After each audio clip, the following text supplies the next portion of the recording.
Hello বন্ধুরা, welcome back to my channel. তো আজকে অনেকদিন পর আবার ব্লগ আসছে। তো বেসিক্যালি আজকের যে ব্লগটা সেটা হচ্ছে আমি যাচ্ছি কোয়েম্বাটুরে। তো আমি আর একটা দাদা আছে আমার সঙ্গে, তো সেখানে যাব। অ্যাকচুয়ালি একটা কাজও আছে, প্লাস একটু ঘুরতেও যাব। তো তোমার সঙ্গে থাকো, ব্লগটা দেখতে পারবে। এখন আছি শিলিগুড়িতে। এখন বাগডোগরা থেকে ডাইরেক্ট কোয়েম্বাটুর চলে যাবো। তো ব্লগটা সঙ্গে থাকো আর তোমরা একটু সিনেমেটিক ভিউয়ের মজা নিতে থাকো।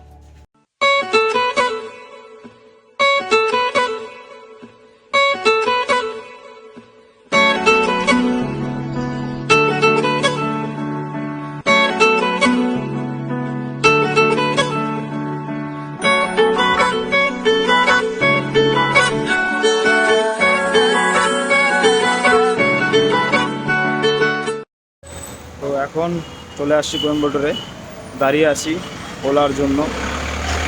ওলা আসবে, দেন আমরা যাব একটা আমাদের খুব সুন্দর সবার প্রিয় জায়গায়।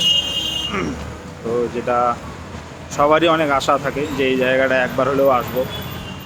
সেই জায়গাটায় আজকে যাচ্ছি, তোমাদেরকে দেখাবো। চলো দেখা যাক, ওলাটা আসুক। দাঁড়িয়ে আছি ওলার জন্য। প্রচণ্ড গরম এখানটায়, ঝাল রয়েছে। তো ফাইনালি ওলা চলে আসছে, এখন যাচ্ছি ওলা করে। তো তোমরা দেখো ওলা করে যাওয়ার সিনেমেটিক শটটা। তারপর ওখানটায় গিয়ে তোমাদের সঙ্গে কথা হচ্ছে আর তোমাদেরকে দেখাবো আমার প্রিয়, তোমাদেরও প্রিয়, সবারই প্রিয় সেই শিবা টেম্পল।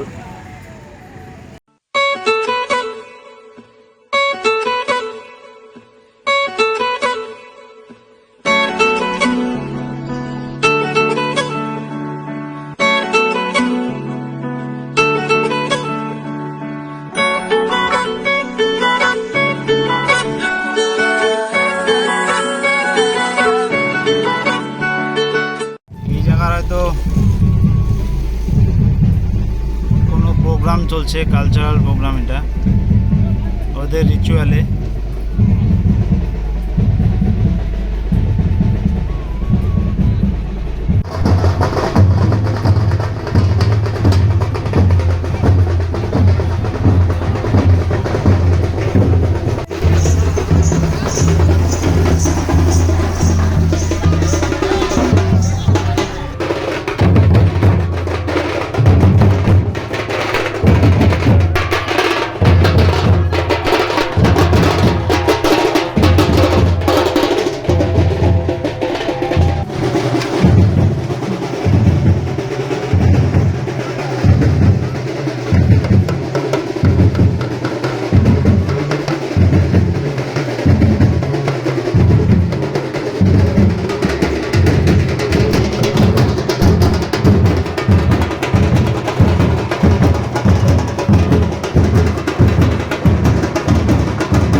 ফাইনালি বন্ধুরা চলে আসলাম আমাদের সকল প্রিয় এই আদিয়োগির এখানটায় দেখা করতে।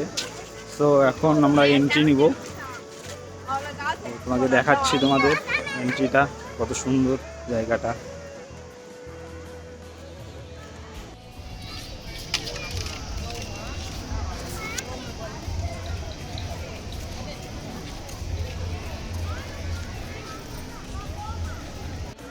তো আমরা এখন এন্ট্রি নিচ্ছি, আমার সঙ্গে আমি আর সুজনদা, দেখতেই পাচ্ছ হ্যান্ডসাম বয়, একদম সানগ্লাস পরে একদম চকচকা। আর এখানকার অ্যাটমসফিয়ারটা খুবই সুন্দর, সত্যি অনেক সুন্দর।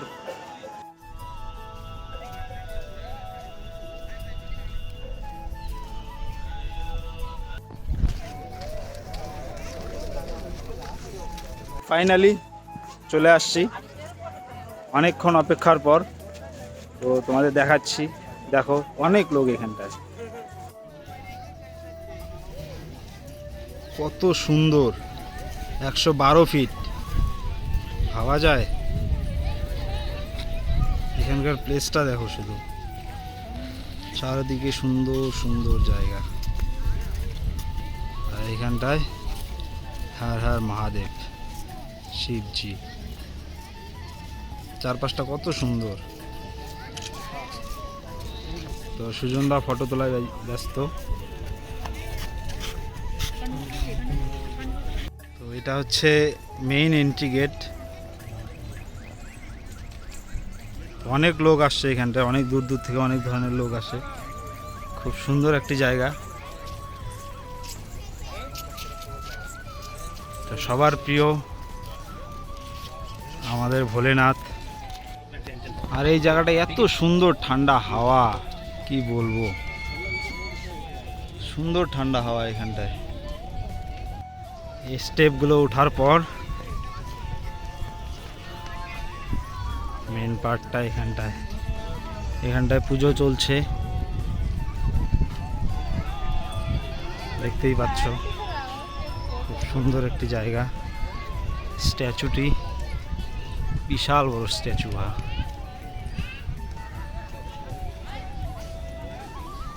ত্রিশূল দিয়েই ব্যারিকেড করা। এগুলো হচ্ছে একজনের মান্নাত, অনেকজনই করেছে মান্নাত। জয় ভোলে, বিশাল বড়, বিশাল। আর জায়গাটা এত সুন্দর না, কি বলবো আর, খালি চোখে দেখার মজাটাই আলাদা এখানটায়। তো আমরা এখন বেরিয়ে পড়বো এখান থেকে। দেখতেই পাচ্ছ আমার পেছনে স্ট্যাচুটি। অনেকক্ষণ ঘোরাঘুরি করলাম, সুজনদাও ক্লান্ত। তো এখন এখান থেকে বেরোবো। এখানটায় আর একটা সুন্দর মন্দির আছে, ওইখানটায় ঢুকবো এখন গিয়ে। তারপর আবার ওলা করে ডাইরেক্ট এয়ারপোর্ট। ব্যাস, তোমরা দেখতে থাকো। দেখা হচ্ছে সামনের সেই মন্দিরটায় গিয়ে। বাই বাই, হর হর মহাদেব, জয় শিব শঙ্কর। ও পাশেই একটা ফরেস্ট এরিয়া, দেখো কত সুন্দর, সব তেঁতুল গাছ দিয়ে ভর্তি। যা দেখতে পাচ্ছ সব তেঁতুল গাছ, মানে তেঁতুল বন এটা বলা চলে। সুন্দর ঠান্ডা জায়গা, যতদূর দেখা যায় সব তেঁতুল গাছ। তো আদিয়োগি দেখে চলে আসলাম। এখন আসলাম এই মন্দিরটায়। তো যাই ভিতরে, দেখি কি আছে। কোনো আইডিয়া নেই ভেতরে ঢোকার, ভিডিও হয়তো অ্যালাও না হতে পারে, যেহেতু চেকিং চলছে। দেখা যাক কি হয়। ভাই ভেতরে তো ফোন নিয়ে এন্ট্রি ছিল না, কোনো ইলেকট্রিক গ্যাজেট এন্ট্রি দেয় না এখানটায়। তো যার জন্য আমাদের ফোনটাকে এখানটায় রেখে কাউন্টারে রেখে দিতে হলো। তো এখানটায় একটা ব্যবস্থা কি ভালো আছে, সেটা হচ্ছে গিয়ে এখানটায় কাউন্টারে ব্যাগ বা ফোন যেটাই রাখো, জুতো যেটাই রাখো, কোনো ফিস দিতে হয় না। এটা সুন্দর। আমাদের এখানটায় যেমন কিছু একটা রাখতে গেলেই ফিস লাগবে 10 টাকা, 5 টাকা, 20 টাকা, সেই ব্যাপারটা এখানটায় নেই। সুন্দর লাগবে জিনিসটা। তো এখন যাওয়া যাক, এখন বেরোবো এয়ারপোর্টের দিকে। তো বাই বাই। ভিডিওটা যদি ভালো লাগে অবশ্যই লাইক কমেন্ট শেয়ার করে দিও। আর জানি যারা যারা এখানটায় আসতে চাও, তো অবশ্যই কোয়েম্বাটোর আসতে হবে আগে, দেন সেখান থেকে ওলা বা ট্যাক্সি করে এখানটায় আসতে হবে। তো আজকের ভিডিওটা এখানেই শেষ করছি। জয় হিন্দ, বন্দে মাতরম, জয় ভোলে।